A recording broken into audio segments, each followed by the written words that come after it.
In a quaint little village nestled among rolling hills, there lived a young man named Jack.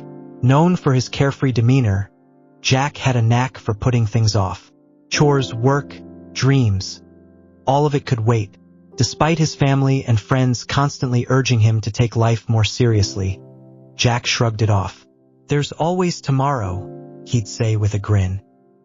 One day, word spread like wildfire through the village. Mr. Thomas, a wise and well-traveled elder, had arrived.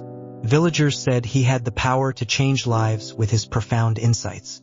Jack, intrigued but skeptical, decided to meet this mysterious figure.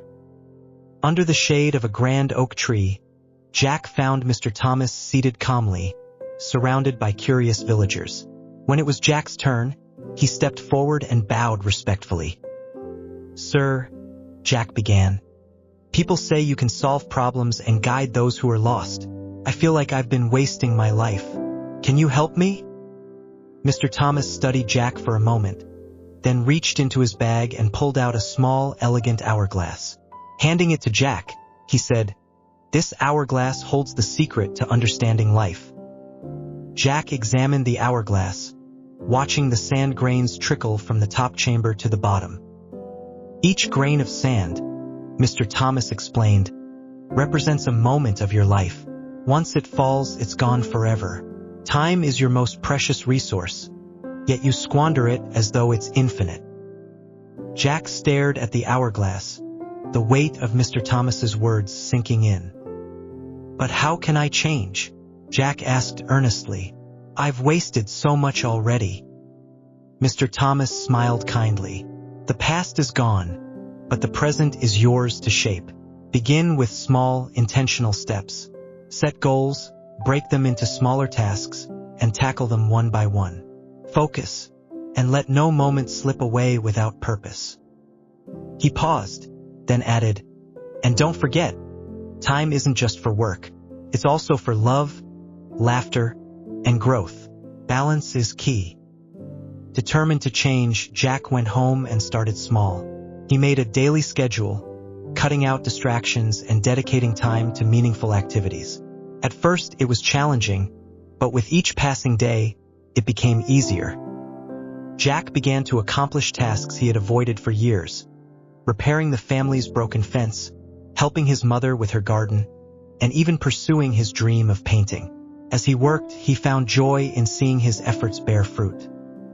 Weeks turned into months, and Jack's transformation became the talk of the village.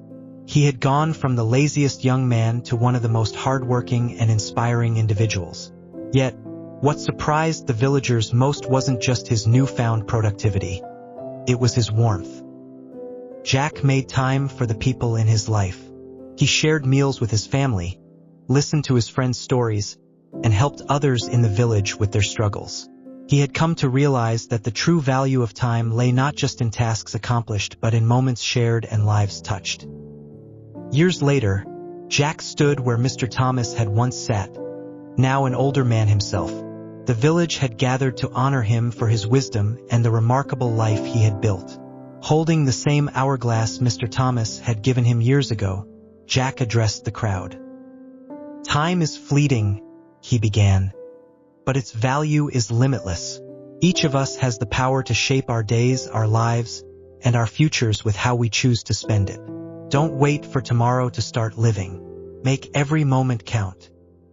His words resonated deeply, especially with the younger generation, who hung on to every word. Jack's story, passed down through the years, became a beacon of hope and a reminder to cherish life's most precious gift, time.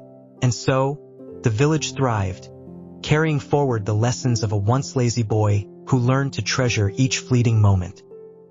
Moral: time is not just something we measure but something we live. Use it wisely, for it shapes your destiny.